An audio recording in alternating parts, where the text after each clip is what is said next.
qasrigii madaxtooyadii daraawiishta oo u deganaa sayid maxamed cabdulla xasan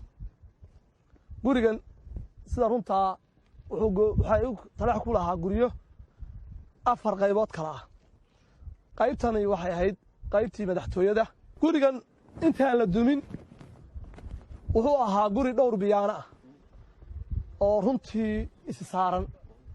wuxuuna ahaa guri waqtiga marka loo eego sidaa muuqata salaaxan oo cad oo nidaamkiisii oo dhan dhammaystiran yahay laakiin iminka dhagaxii uun baa ka soo haray waana guri ay heleen dad markaa dacadow ahood ka soo horjeeday halgankii daraawiishta qaybahan waxay ku tusaysaa halkan oo kale markaad eegtid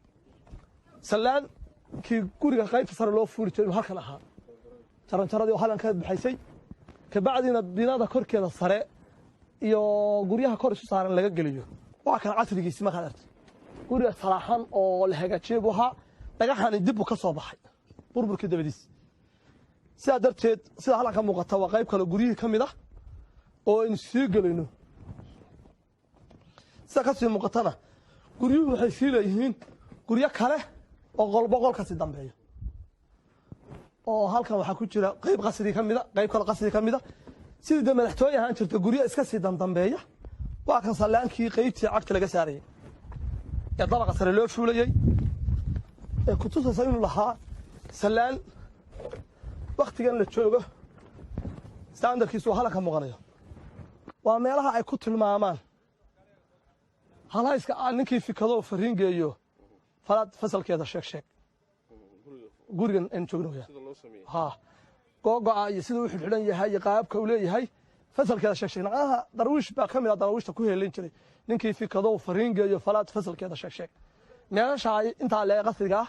ma ahayn mid markiiba qofku ogaan karayo meesha qofku kaga jiro sida isu dawa marmarsan tahay iyo sida u kala sarsayso marka loo eego dadkana waxa iskaga yara khaldan yaa dundumiyey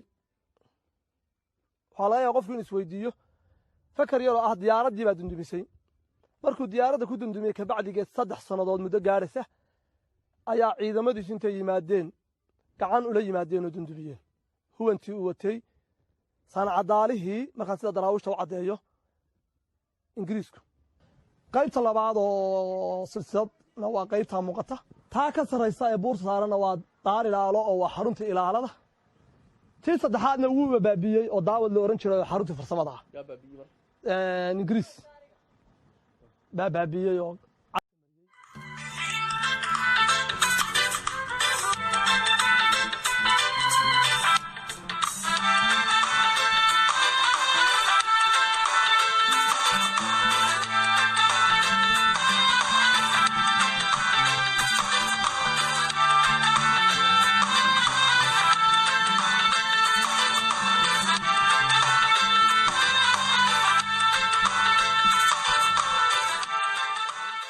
waxay ahayd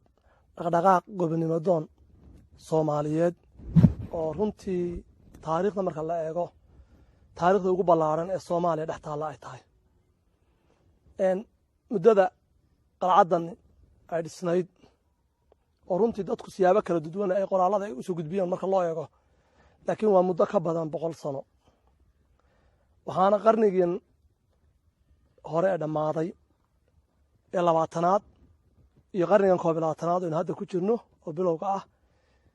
iyo qarnigii 19aad qayb ka mid ah bay geli kartaa waayo sida la cadeeyay 1800 iyo haddii la hadmayo 95tii ayuu deegaanka ka bilaabay in Cabdulla Xasan halkan daraawish marka laga hadlayo maadaama ay ahayd dhaqdhaqaaq aad u ballaaran oo gobonimo doon dhul badan oo Soomaaliyana ay degtay haddana xuduntu waxay ahayd Taleex xarunta daraawish laga maamulayo ee laga hogaaminayo ee halganka iyo dhaqdhaqaaqa laga meelaynaya ayaa halkan ahayd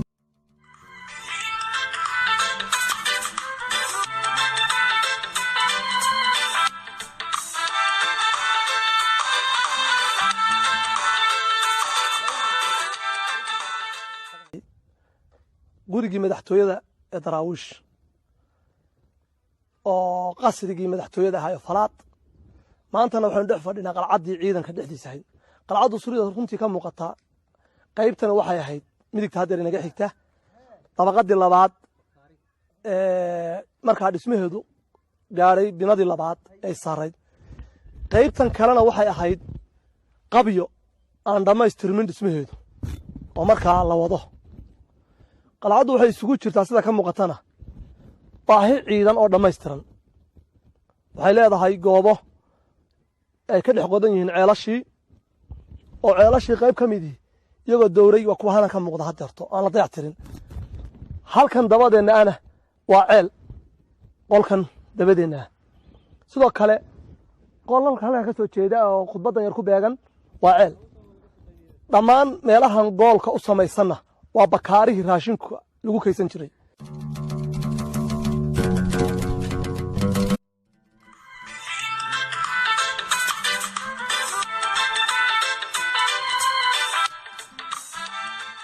xusid waxaa mudan marka haddii dadka intaa leeg iyo dhaqdhaqaaqa intaa leeg ay ka socdeen meesha haddana hal mar la waayey maxaa sababay dadkaa waa la xasuuqay saanacadaalihii ingiriis iyo wixii la socday baa xasuuqay waxaana meeshan lagu laayey marka loo eego dad ka badan 100,000 oo qof ugu yaraan dadka la laayey ma ahayn oo keliya raggii dagaalamayey birimigeydadii baa la laayey carruurtii baa la laayey dumarkii baa la laayey kulli ummaddii halkaa joogtay ciidan iyo wax walba lahayd saanacadaalihii darwiish ingiriis iyo cawaamiirtiisii way laayeen markay ka gacan sareeyeen marka koowaad waxay u adeegsadeen hub ka duwan hubkii lagula dagaalamayey jamhadaha taasoo ahayd inay diyaarado gebigooda caalamka 6 sano muddo ka yar joogay loo adeegsaday waa awood ka weyn awooddii iyagu ay lahaayeen waxaa markaa ku caddaynaysaa burburkii iyo dhibtii loo geystay dhaqdhaqaaqi daraawiish guud ahaan gaar ahaan xaruntii daraawiish oo taleexa iyadoon wax magdhowa laga samayn ilaa hadda in ay ku maqan tahay ii sheegay saanacadaalahaas iyo wixii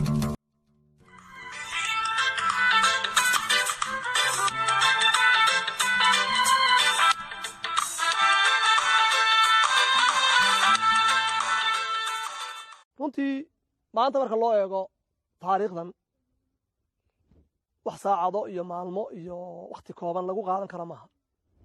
laakiin marka loo eego dee waxa raadka yaalla iyo sawirrada yaalla iyo sidaan uga hadallayna isuma dhigna waa wax u baahan qofka gudhiisu ka warramaya inuu daraasaddii uu hore u hayay iyo xusuus dambe iyo wax isku labaayi doonto wakhtina uu helo laakiin goobtani waa goob